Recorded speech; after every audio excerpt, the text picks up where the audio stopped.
I'd like to begin with an acknowledgement of country. In the spirit of reconciliation, Royal Rehab Group acknowledges the traditional custodians of the land we're meeting on today. That's the land of the great Wallumattagal peoples. And we'd like to pay our respect to elders past, present and emerging, and any other Aboriginal or Torres Strait Islander people that may be joining us today. Welcome, Olivia. Thank you so much for coming today. It's a great pleasure to welcome Dr. Olivia Ong and her wonderful family to Royal Rehab today. Olivia, as many of you know, is a rehabilitation physician and the author of Back on My Feet. And it's a memoir that she shares about her journey from spinal cord injury to recovery and a return to medical practice. What makes Olivia's story especially powerful is her perspective as both a doctor, a mother, a wife, and a patient. Today she'll be sharing her reflections on resilience, recovery, and what it truly means to heal. Please join me in welcoming Dr. Olivia Ong.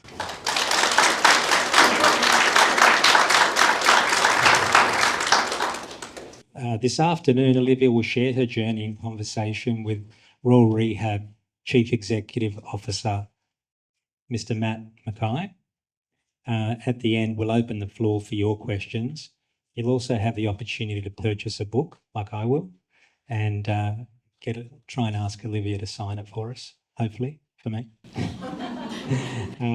So the book's down the back there. I think it's being guarded by her family, which is good. Hello.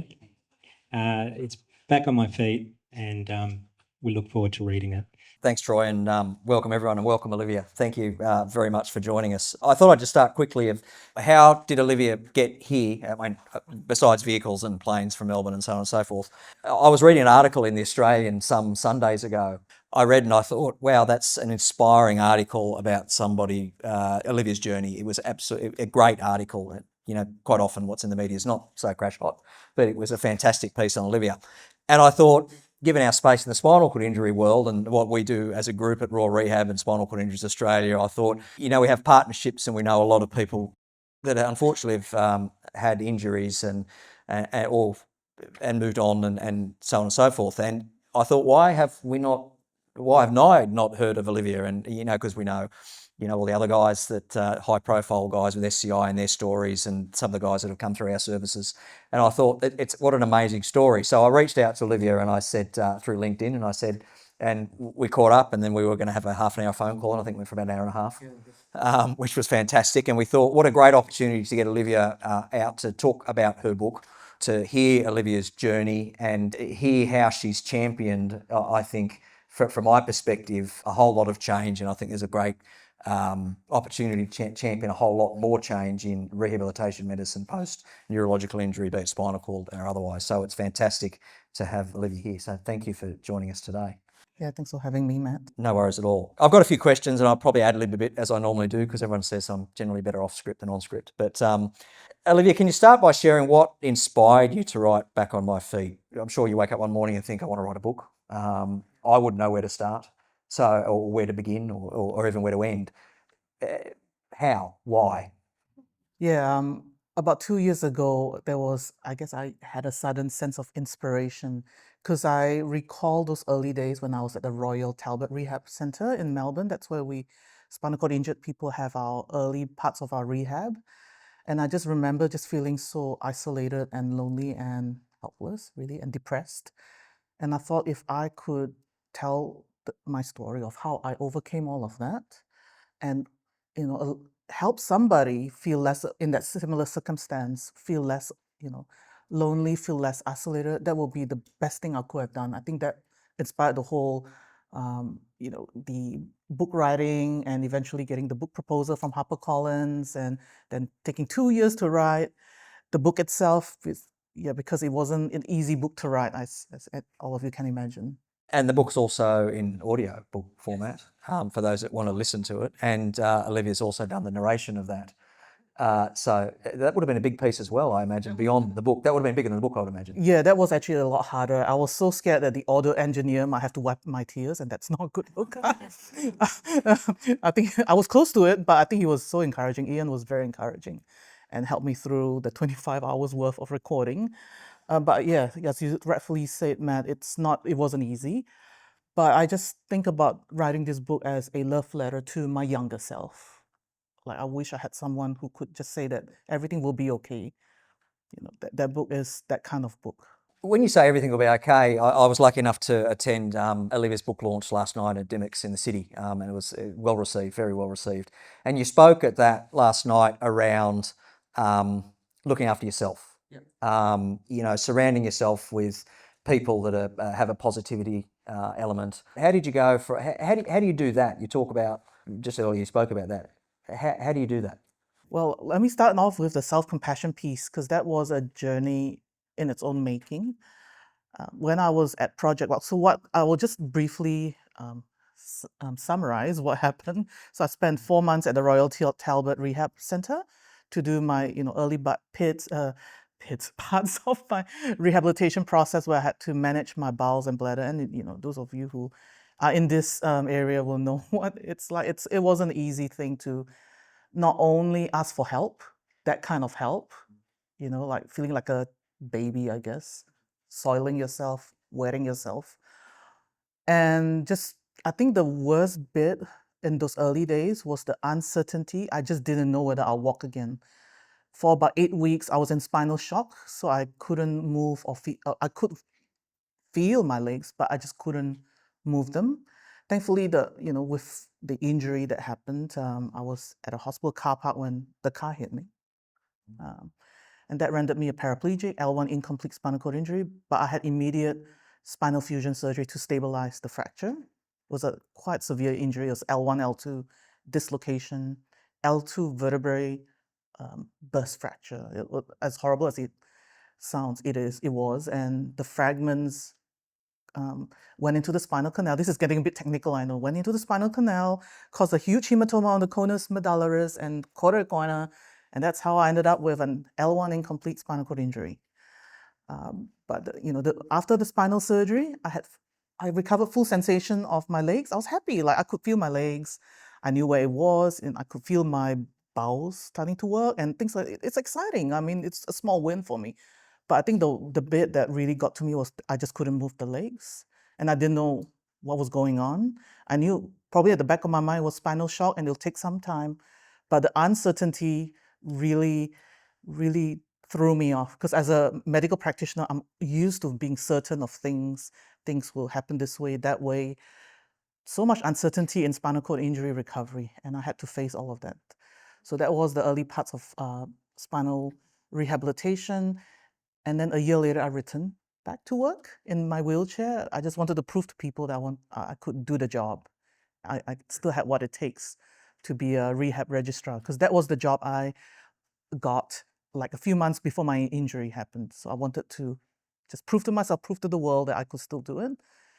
But interestingly, a few months after I finished up at that hospital, I decided to go to America. I decided to go to this place called Project Walk, Carlsbad. I don't know whether any of you have heard of Project Walk. It was quite popular, I guess, in the 2008, 2009, 2010 period. And thankfully, on those nights where I was doom scrolling on YouTube, YouTube was around in 2008. And there were lots of videos on Project Walk clients getting out of their wheelchair, doing exercise-based rehabilitation, which I had the opportunity to witness today for myself at the Advanced Tech Center with Jason and his team doing all that. So that was what I saw videos like that on YouTube from America, and very, very inspiring, and helped me see what could be possible. And I took up the opportunity a year later, because I had to go back to work first. And boy, in America, for a couple of years, I went through that journey of self-compassion. So there's 3 pillars. There's mindfulness, and there's common humanity, and there's self-kindness. And I'll explain a little bit how they all came together in my journey. With mindfulness, because I had to relearn how to walk again, and those who are can I ask who are physios here, the neurophysios? So if I You definitely. I'm sure everyone will get all this, but the neurophysios will understand this a lot more. I had to relearn how to crawl, how to like stand up. It's just like a baby relearning how to do all those things. Exactly, I had to do all that. Was a eye opener for me, and I had to be mindful because I had to focus on standing. I had to focus on, like I did 2 point kneeling. Oh, that was scary. That was very scary at the beginning, and all these things. But it's about just showing up every day, even though you didn't feel like. There were days I didn't feel like showing up, Matt. Like I've had bowel accidents. Like who will want to show up after a bowel accident? You just want to crawl in bed and go. I do not want to show up. I do not want to do this, but I did. But yeah, mindfulness was that just focusing on the task at hand and just keep going at it. That's mindfulness. Being aware of it, being aware of what you're doing, and don't get distracted, basically. And then the second piece is common humanity, which is just knowing that I was not alone in my suffering. Because what was really beneficial was finding a tribe in Project Walk where there were other spinal cord injury survivors and also their caregivers. We were a little community, and we just supported each other through the good times and the hard times. There were a lot of hard times for a lot of us. And I didn't get a sense of that kind of community when I was at the Royal Talbot. I think because all of us were depressed. I was depressed. Everyone else was depressed. It was grey. It was not like the wards here. It's like, it looks like prison, like literally like prison. And the food was prison-like. It was just sandwiches. And it was not just even made sandwiches. You got to make your own sandwich. And so from a peer sport perspective, there was nothing. The environment was already so bleak. Internally, we were like miserable.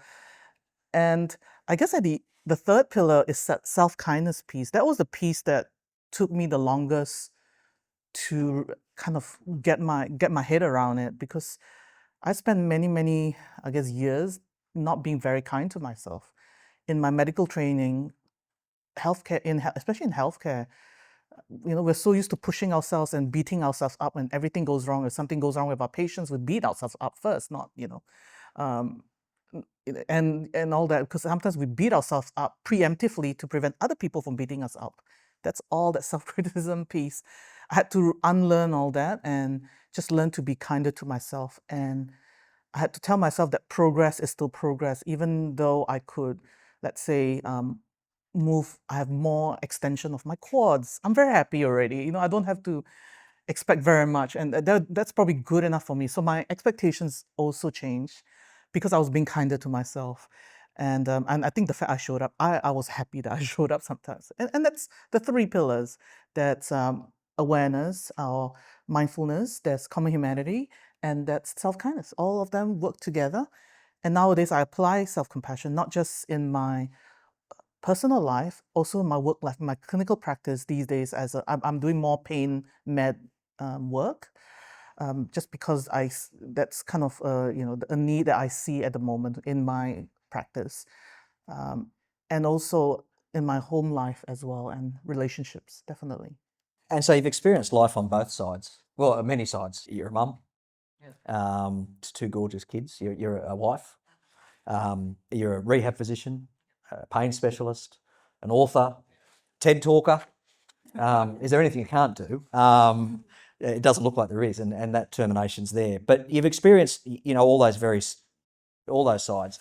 How does that shift your perspective on you moving forwards, and I guess looking outwards? How does that drive you day to day? Yeah, so I think with the injury, I guess before the injury, I was a very different individual. Like, I'm someone who is very driven, very highly ambitious, and I always thought that being driven.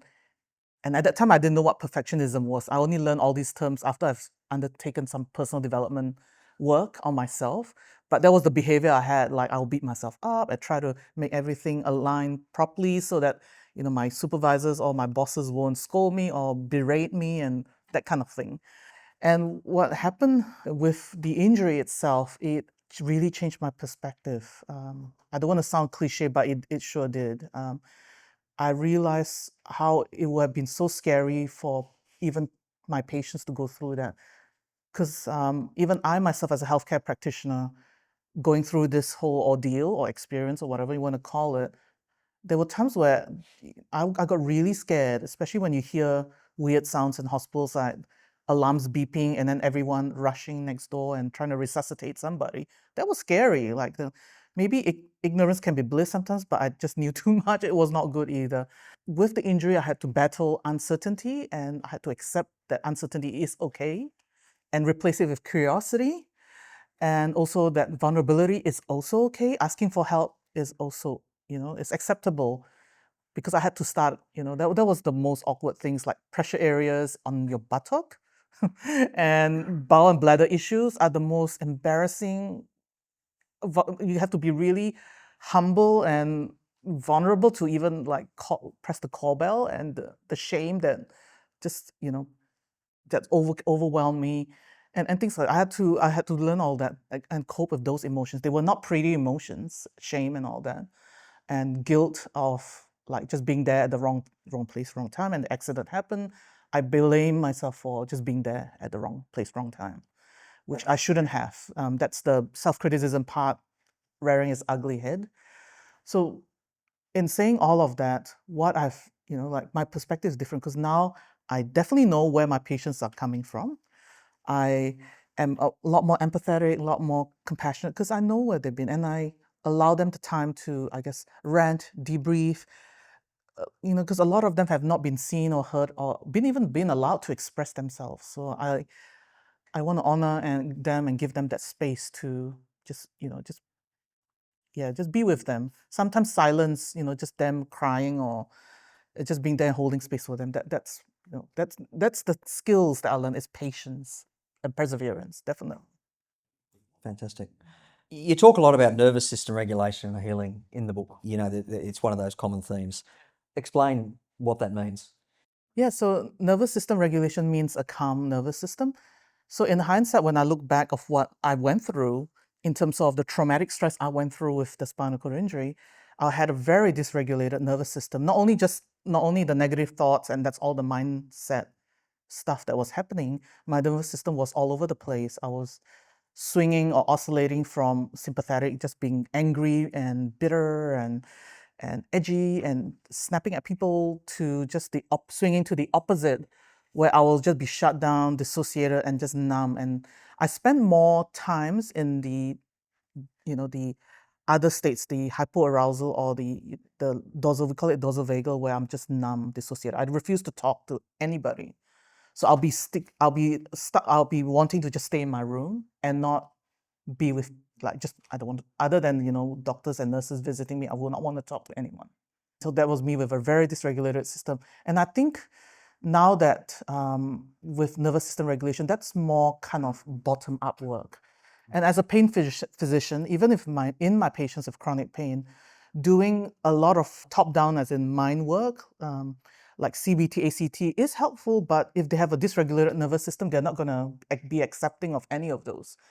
So if you have a good calibration or good balance of both bottom up and top down regulation resources for your clients with spinal cord injury and other neurological conditions, that's probably when they will be amenable to, I guess, CBT or ACT. Because I'm just thinking of myself. I was so shut down and I was so dysregulated. I didn't even want to see the psychologist. I turned the psychologist away so many times, even though I needed to see someone. So I think that is one of the work that I'm doing right now on it. I'm doing a lot of research work on it, whether, because it's not just with spinal cord injuries. I look after a lot of patients with functional neurological disorder, which FND is becoming there's quite a lot of patient population with that condition, and this potentially could be very helpful as well. So it will be applicable to anyone, any human being with a nervous system, so it doesn't matter whether you have FND, SCI, TBI. I know they're just labels, but if you work on bottom up, top down, I think that will help the clients heal so much better, recover so much better, thrive so much better. And because you've got that perspective, I mean, you've got an amazing perspective and an amazing story to tell because of your experience. So what's one thing that you wish healthcare professionals, I guess in general, better understand about the patient experience? What message, because there's very few people that have your experience with your skill set and being a rehab physician and having that experience, what's the message that you'd have for better understanding that patient experience for health professionals? I think my advice for healthcare professionals is show a lot more kindness to your patients. I just remember being in the hospital, even though I was a healthcare person, just, like ward rounds are very minimal and very medically driven, and there was no emotions behind it. I just wish the people who looked after me just treated me as a human being and showed that little bit of kindness. And I'm sure that some of you who've been through spinal cord injuries or other neurological conditions know what I'm talking about. Sometimes you just feel not like a human being. So I think that is one thing. The second thing is to allow people with such serious illnesses to grieve and go through that whole process of grief and loss, because of course it's going to happen. Of course it's expected. We just lost our legs, we just lost our arms. What do you expect us to do? Like get back on and smiley or positive psychology? We can't do that. And I think I implore actually healthcare professionals to allow time and space for grief and also be really kind to us as patients. I'm speaking from both sides, so it's like me wearing two hats. So if I have two chairs, it'll be like, so. It's like A consult will be interesting, Olivia, when you see her in a room. So, hang on, I'm just talking to the other Olivia. I might confuse the patient a bit. How has the definition of success changed, or the definition of success or identity changed since your injury? Obviously, life-changing. We all know that these sorts of days have been experienced, and the health professionals in our organisation have experienced. Tell your story on that. Yeah, so before the injury, I was super ambitious. I just wanted to be a consultant. Like I was so obsessed about it. But after the injury and my experience in America, I call it the whole neuro recovery journey, which some of you can relate, being neuro recovery practitioners. I started appreciating the little things. Gratitude was a huge part of my recovery. Like, the whole quads are moving better. I've got more glute strength. I know I'm still doing bridges with my physio up to today, and that's 20 years down the track. I know it's too much, but bridges apparently is very good. And sit to stands, not big fan, but I know I have to do them all the time. So I think it's just also being faithful with the small things, because the big will come. And I just held on to that little bit of hope.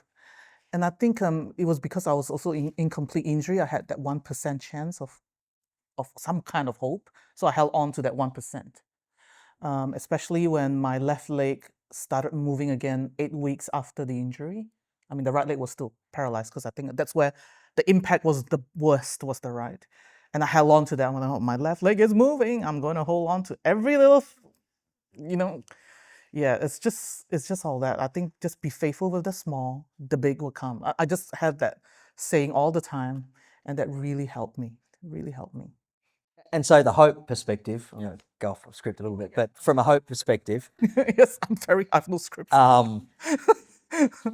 it was the hope that took you to the US for Project Walk. Yes. Because of, I suppose, the lack of, not hope, I suppose, here in Australia, but the opportunity didn't exist here. Yeah.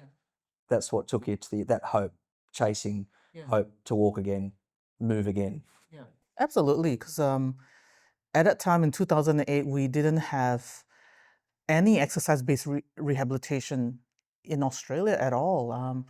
It was quite interesting. So about 18 months into my stay in Project Walk Carlsbad, 3 trainers from Neuromoves used to be called Walk on Melbourne. Three trainers from Walk on Melbourne came to Carlsbad to be trained under my trainer Mika, Haley, Shane, and Jessica. I think Jessica K is actually still around in Melbourne, overseeing. She's operations manager now. She's high level up now, but she was one of my trainers at the very early stages of Walk on Melbourne. So Jess, Haley, and Shane trained under my trainers at Project Walk, and then they went on to set up Walk on Melbourne in Melbourne, and that's where I started doing Project Walk stuff with people who knew the methodology really well. And at that time, I'm pretty sure there was a Walk on Sydney. I can't remember the exact location. Is it Lidmore? I can't remember. But there was one other location. It was just one in Melbourne, one in Sydney. And that's where, humble beginnings, right? Walk on. And we all started like that. And then it just grew. And And exercise-based rehabilitation, I saw it just like accelerating and starting to be, I guess, more present in rehabilitation with spinal cord injured patients over, I think, the last decade. I'm seeing a lot more. But certainly I was privileged to see the Walk on Melbourne, how we all started, because we trained at this place called Witten Oval where, what's that, Western Bulldogs practice. So we could watch players play, and I had, and I could train with Jess and the team and all that. So I think we're a little bit behind. I would say we were probably 20 years behind, or 10 years behind, but definitely what you guys do here is way ahead of many rehab hospitals. I'm saying that as a rehab physician, way ahead. When I visited the Advanced Tech Center this morning with Matt and Ina, and I got to meet Jason as well, there was an equipment every couple of meters. In where I was at Talbot, it was like the standing machine, what do you call that? The standing machine looks like it was gonna be falling off and plastered. There was, and here it was, all new equipment, and fantastic that inpatients and outpatients can access all of that here. And I also saw my dear, good old friend, the Lokomat, which I was just sharing with Matt. Well, I was an inpatient at Talbot, and John will remember this. We used to take like a half day off. I used to go to the Lokomat in Melbourne. I wouldn't say it's illegally, but it was just during. They thought that I was, going on the day trip or something, but I was at the Lokomat. You were sneaking out for I more was therapy. sneaking out for more therapy because they didn't provide enough. And I'm calling it out because that was not enough therapy, and I wanted more because I wanted to walk again.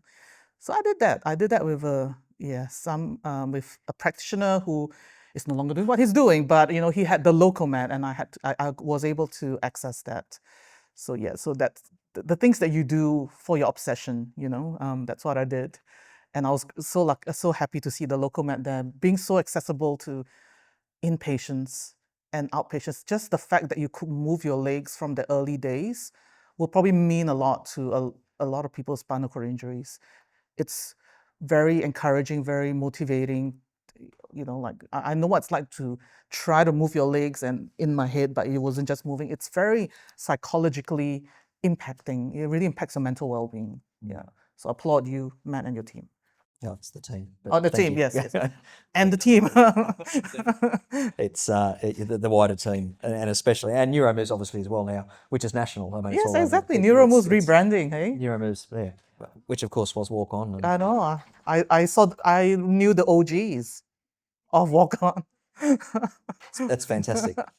Was there a moment in your recovery that really surprised you in terms of what you were capable of? I mean, there's so many points, I'm sure, but what was the biggest piece in your recovery that you thought, wow, I didn't know that was possible?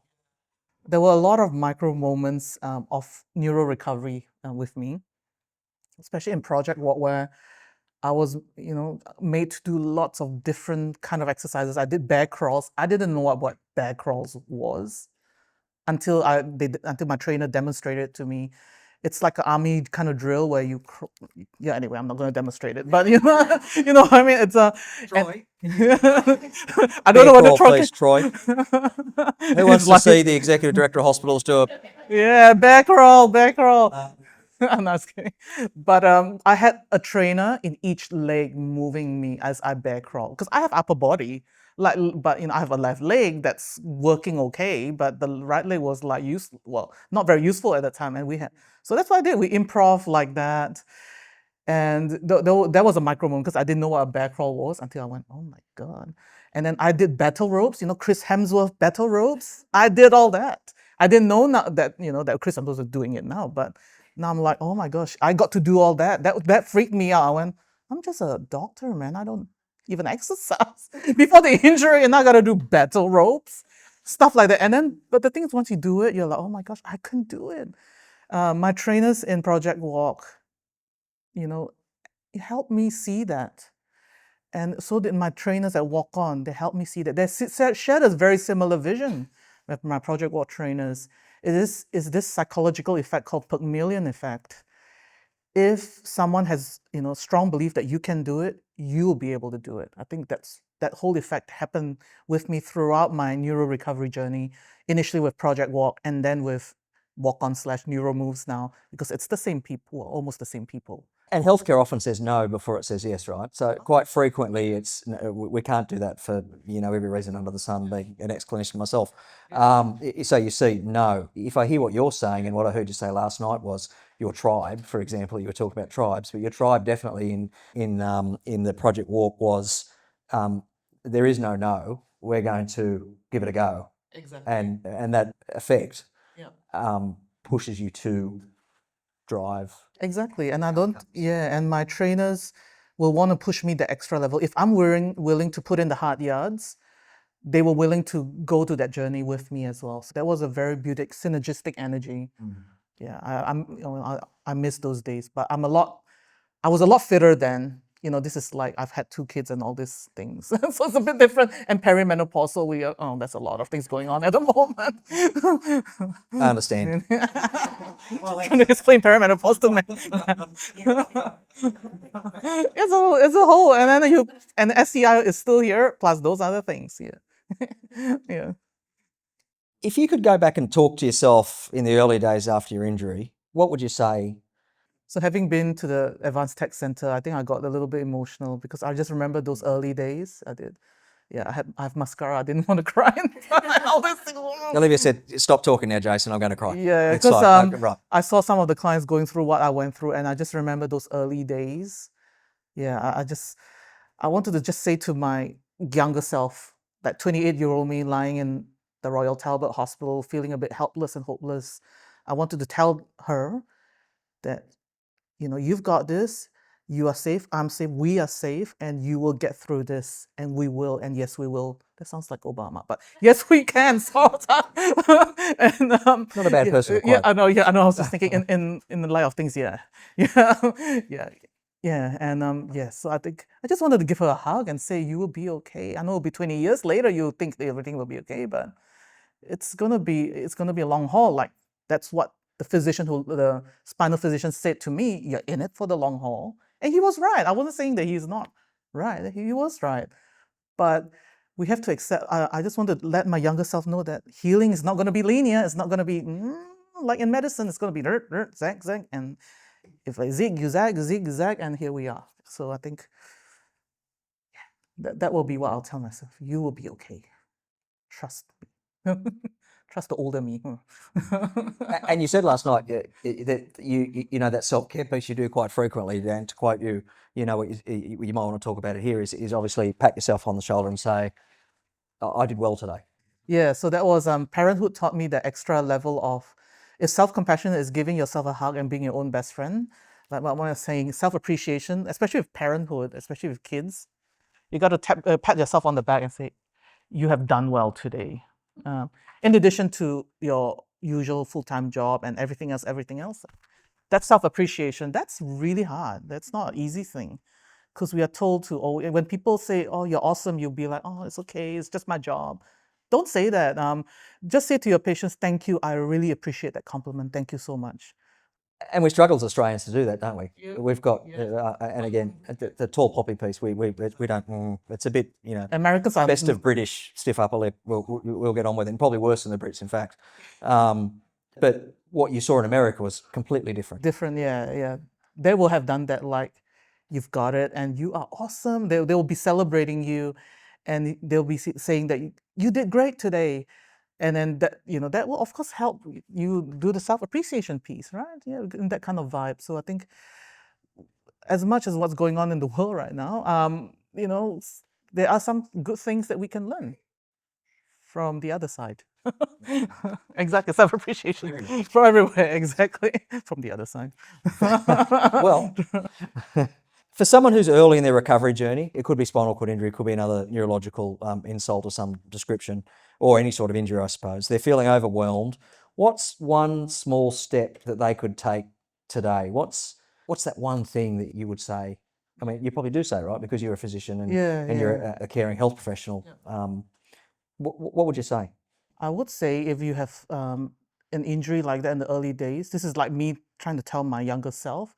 I wish I had, intentionally gotten to know more of my rehab, like fellow I wouldn't say inmates, that's not the right word, but fellow other spinal cord injured It did sound like that at friends. Royal Talbot. It sounded like it was Yeah, inmates, I mean, but it is very bleak it's and not grey. here. Not well, Yeah, not here, but but I definitely wish, here. yeah, I wish I gotten to know them a bit better. I think there's a power in that common humanity piece, that connection together, and just forming a tribe. And I think hopefully it's a lot better these days. But in my time, everyone was depressed in the ward, and we didn't want to talk to each other. That kind of thing. I think I will encourage, if the early bits of the injury, to find your tribe, find people in a similar situation, and talk about it, and that will give you space to, because they get you. Like the moment you talk about bowels and bladder, my spinal cord injured friends understood what it meant, because they go through it every single day. So I think that's the key. I think if you've got an injury like that, like spinal cord injury or brain injury, yeah. Fantastic. Support networks play a huge part in obviously everybody's recovery, and it's all levels. What role did your support network play in your journey, and what advice might you give others in similar situations? I mean, John's here today, and the kids are here, and I'm sure there's, John's been there right through. Yeah, exactly, from marriage, beginning the until beginning now. right through to now, and then Exactly. and all the way, and then your two beautiful children that are here as well. How does that play out for you? I think with support network, it's so important. This whole finding your tribe thing is really important, because there were days where I didn't want to show up. I didn't have the capacity to show up. I didn't want to show up at all. But it was the support network that got me through that hurdle, that line. So I couldn't emphasize the importance of just having a very, very closely knitted support network. That could include not just your family and friends, could include your providers. Like I had my own rehab team in Melbourne as well, like a neurophysio, exercise physiologist, even clinical Pilates physio. And John was obviously part of that team as well. So I think, I think it's so important to form a support team, form your own, like the Avengers did. Like they didn't fight alone, right? They didn't fight Thanos on their own. They formed, like, there's 20 of them, you know what I mean? Like, so it's a similar concept. You've got to find your own Avengers team for those who are going through recovery. That's that. And then for those going through other things, finding your tribe, definitely very, very crucial, beneficial as well. And so when someone picks up your book or listens to your book, what do you hope they take away from it? I think the title is Back on My Feet. It's not just a physical process. It's the title means a lot. It's a simple title, I know, but it means not just physical process. It's a mental, spiritual, emotional process. It doesn't have to be as big as a spinal cord injury. It could be for some of you going through challenges in your life and navigating uncertainty and navigating different kinds of life challenges. This book will help you realize that there's always hope, and there's always a solution at the end of there's always light at the end of the tunnel. And do not give up, because you're never in this journey alone. There's always people around you to support you and bring you through the hard times and the good times. So I think the book helps with not only that, and also being your own best friend. I think that is, and the self-appreciation piece as well. Like every day, just saying, I am awesome, I've done well today. So the book helps with all of that. So it's hopefully you enjoy the book. Yeah.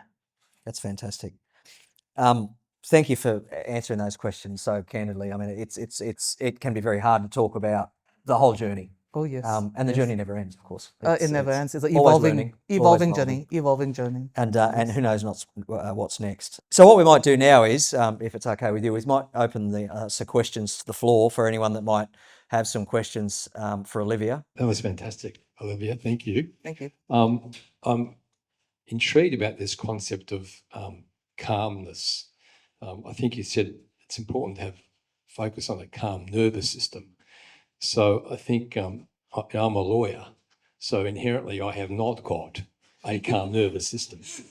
But I'd love to get some tips, I'm sure we all would, on what techniques or what tips you can give us about calming your nervous system. So as I look out from here, I see a beautiful sunny day, magnificent gum trees, and I think that's a nice thing sometimes to connect with nature, but you might have some other tips. Yeah, that's actually a good observation, because that's kind of some of the regulation tools that I teach my patients.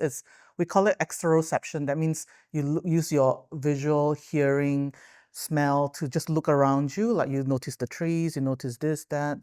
It just helps you, because I think as you're saying that you're, with a nervous system wired to become on edge all the time, is because you are, the sympathetic energy is, overdrive.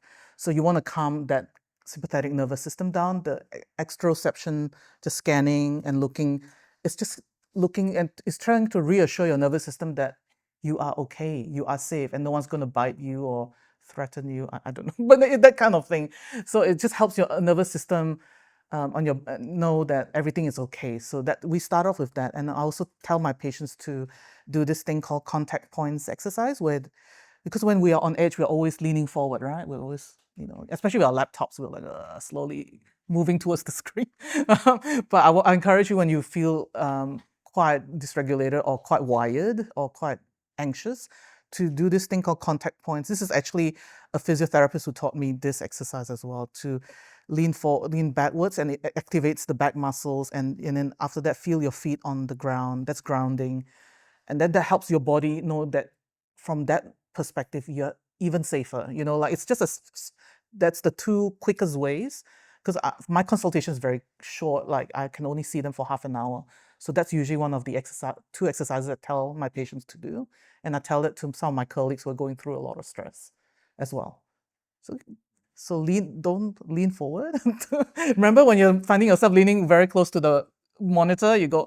Next time I'm on a Zoom call with him, I'll Remind Campbell to sit not back. lean forward. Lean backwards on the. So like this, have a chair like this, and you go. Okay, yeah.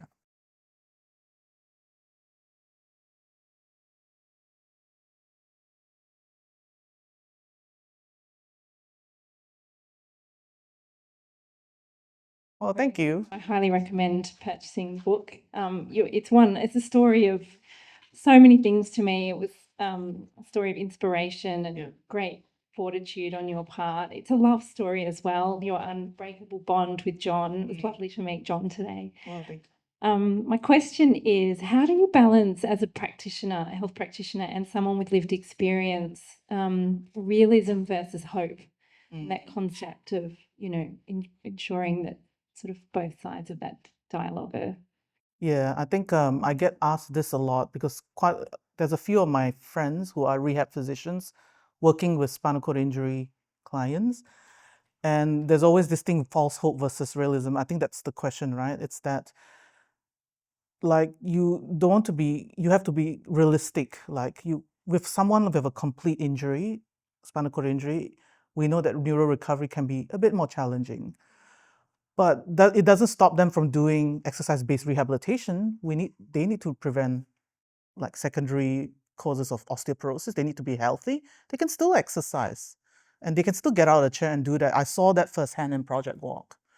So, and who knows if technologies out there that walking is going to be possible, because I have friends in America who are using exoskeleton, like she's a complete spinal cord injury, and she's cooking, she's traveling to Brazil and all these things with the exoskeleton. So we cannot just say, there's no point pursuing all this because you're never going to walk again. Maybe it's a different way of walking. We got to be like open up to possibilities out there. This is the AI world now. Who knows? Like, someone might invent AI things to help people walk. And I know the Swiss are doing stuff like putting implants, like spinal cord implants to help people walk. And there's a lot of different technologies. So I know about the precarious nature of giving people false hope, but there's all these things out there that they can do. And that's actually real, and people are doing it. So yeah, versus yes, 20 years ago, you might say maybe that's okay. Like, that's, the false hope thing, and versus realism, because none of this was possible 20 years ago. But now it is possible to do many things that the human mind cannot perceive. There are people with, like, paraplegia and amputees with no arms and legs and things climbing Mount Everest. How can you say they can't do all these things? I think there is someone who actually has written a book about it. One of the amputees actually wrote a book about that. So yeah, so I think as physicians, I know I'm speaking as now the doctor had, because I have been guilty of that sometimes, not wanting to encourage my patients to do more. But then I remember, and I whack on my patient hand and say, "What's wrong with you, Olivia? Come on, man. and don't do that. And it's just, I think it's about letting your patients know that there are things out there they can look at. And with the social media and things, you cannot prevent that. And there's AI. People can just type, "How do I walk again after spinal cord injury?" on AI, and everything will just come up. It's a different world now, and lots of a hopeful world. Yeah. I have a second question. Yes, of Uh, course. Yeah, I know. I get the question a lot. The false hope versus realism. Yeah. I'm wondering on your views on whether you think the Australian healthcare system moves too quickly to sort of compensatory strategies as opposed to, impairment based.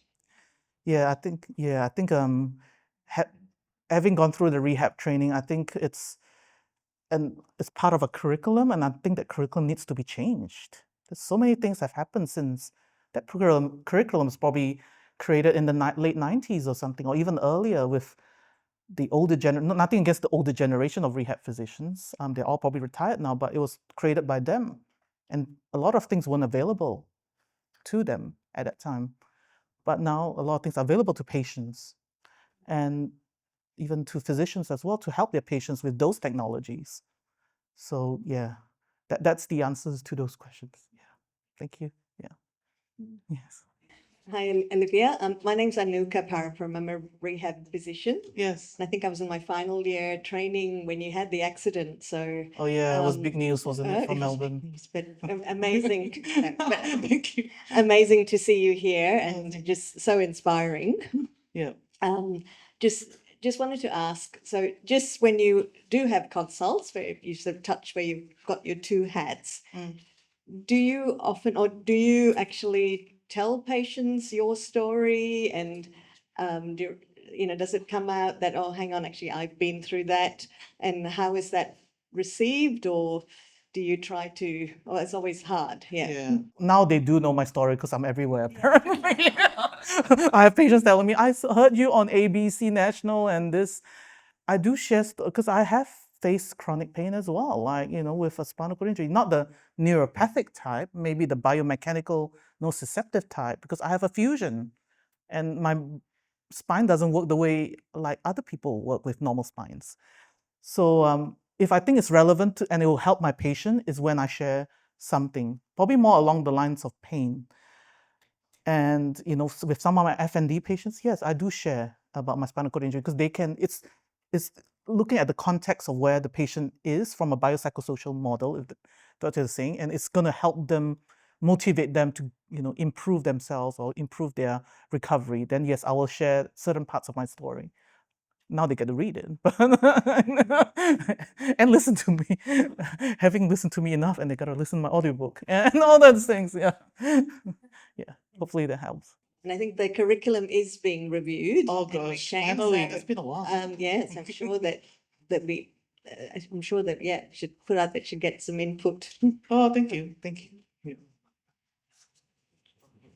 Yeah, g'day. I'm Seth. I'm one of the clients here, Yes. or patients.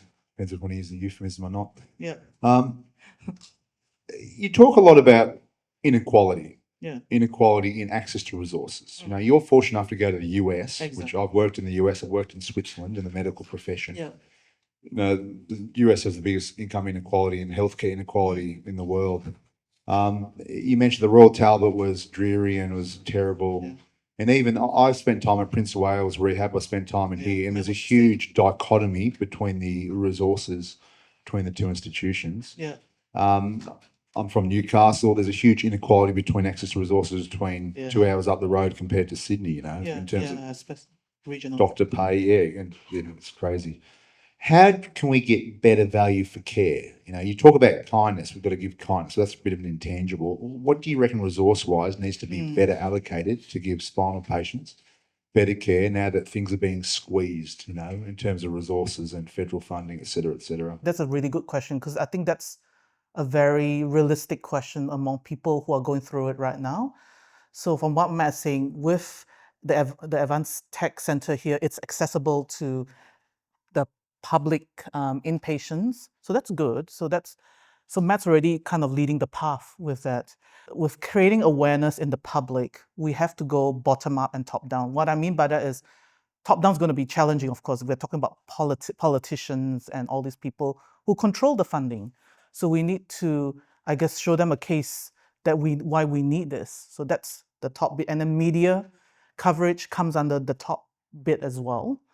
And what we could do as people with spinal cord injuries is also tackle from the bottom up, gathering your tribe, gathering your resources, creating awareness on social media and talking about it. I think talking about it, creating awareness to the public helps.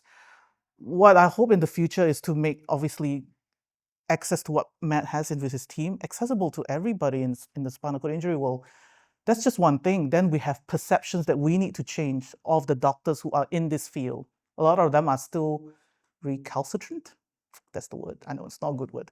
But they're very stubborn. They do not want to accept that this is a possibility or for their patients, or even acknowledge that they need to do activities, exercises outside the wheelchair for health reasons and things like that. So I think there's a lot of, we have to go from bottom up, top down, and that's very generalistic strategy. And hopefully, eventually the message gets across. So I work in the area of pelvic pain. We spent many, many years fighting for women's equality and health.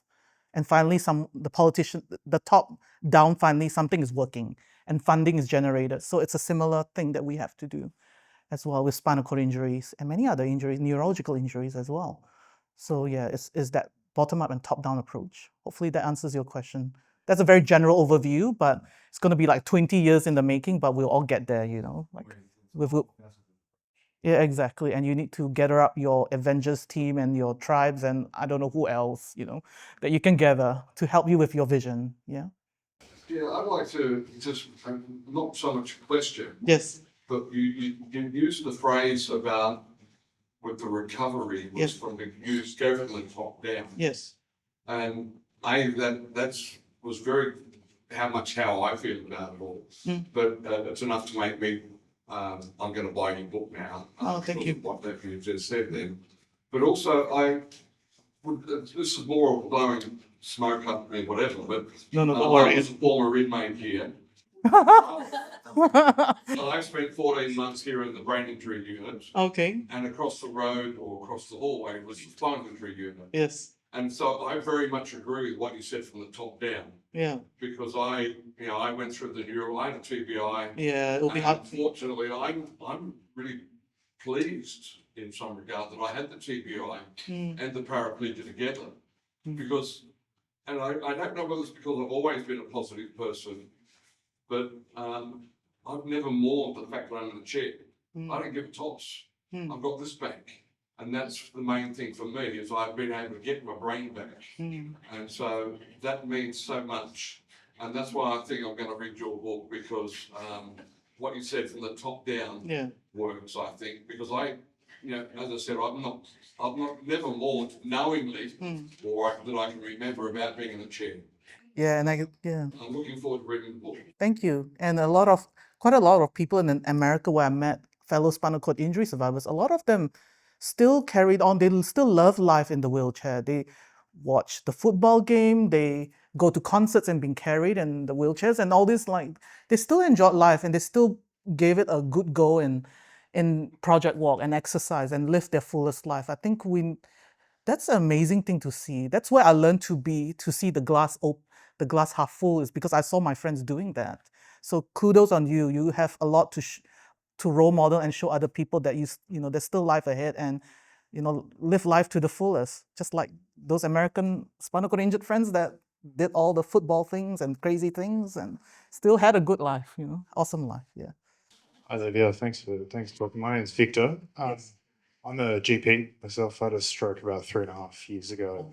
One of the things I wanted to ask you about your experience was, back when I had my stroke, I had a delightful 2-year-old at the time. Now, she's 5, got another almost 2-year-old as well. Yes.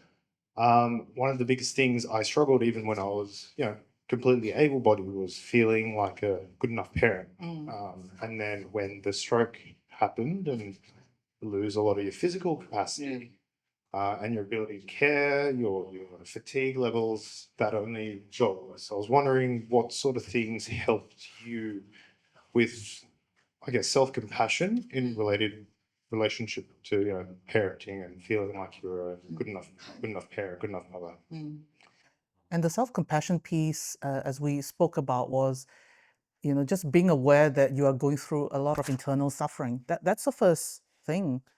You have to be aware that you are going through suffering. And the second thing with the common humanity piece is you're not alone. There's a lot of other people going through a similar thing. It's not isolating. And number three, which is the hardest, is being kind to yourself. That's where all this perfectionism and berating behaviors, I think it's a lot of things that we grew up with, that kind of expectations on ourselves to always strive harder, perform to the very best, gold standard, everything. And I think that's why the self-kindness piece took the longest for me. And I'll encourage you to, especially with parenthood, showing yourself self-kindness is not easy. But it's like a muscle, right? Like people don't just go to the gym and build a bicycle, like the bodybuilder kind of. It's a muscle you have to build, and it's going to take time. And once you have built the self-compassion muscle, like what Matt and I talked about, that's the self-appreciation muscle. And parenthood helped me see that you can just pat yourself on the back and say, I did well today, even though I just managed to do this with my child. I managed to do this. Like, when I had my kids, I had to use the wheelchair for a lot of things, and I couldn't stand up and bend down and carry them, and a lot of many different things. If I focus on that, I'm not going to enjoy parenthood, but I'll focus on the fact that I have a wheelchair, they could sit on my lap and I could cuddle them and things like that. And, just appreciative of the small little things that, we don't have to, with similar like walking, you don't have to do a conventional way of walking.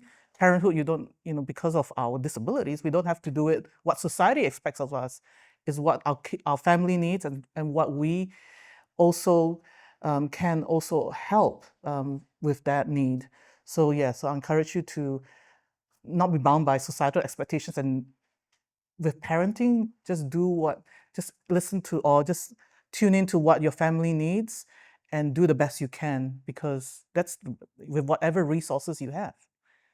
And wheelchair was a good resource for me. I could do lots of things with my kids, even on the wheelchair.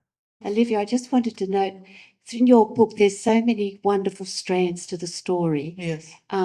The duality of the medical model, Yeah. always got to play the safe card, Yeah. as opposed to stepping out to the walk-on, Yeah. where you take that extra step, so brave. Mhm. Here in Sydney, my late husband David was the president of Spinal Cord Injuries Australia. Oh, yes. In that's right. 2010, when it started, it was Sydney Uni at Cumberland College, the University of Sydney. That was the first step. Beautiful. And there was quite a not a conflict, but physios versus exercise physiologists. Oh, You know, professional jealousies or whatever. Or like physicians versus surgeons, similar. To that. Now, that was all manoeuvred, but I remember it strongly. And Yes. Quentin Bryce was the Governor General of Australia then, wonderful woman, Yeah. and she was the patron of spinal cord, wonderful lady. She was a very strong part of that. Yeah. The other duality, your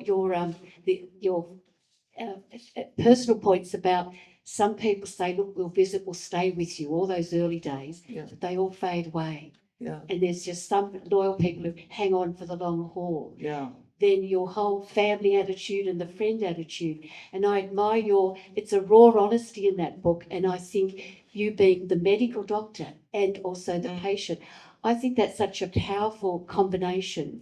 And I think your book is just wonderful. And I got it and I was so enamoured with it. I bought 5 copies. I Oh, just wanted thank you. to spread the good news for all sorts of people, not just spinal cord. And I think that universality of your message, Yes. who's my tribe? Be it, my husband suffered from Guillain-Barré syndrome, so his was not paralysis through spinal, Yeah. and he copped it 6 times in his whole life, which is very unusual. Yeah. So he knew what was coming each time he recovered Yeah. from wonderful places like here at Ryde and over at Prince Henry and Prince Wales Hospital, and he's passed away. But I read the book and it touched me so deeply because your themes are universal. Yes. And that's where I think the power of your book is just overreaching. And I want to pay tribute to John and your beautiful children because, families are impacted in such big ways. So I salute you all. So thank you so much for coming. Yeah. Thank you. Thank you so much.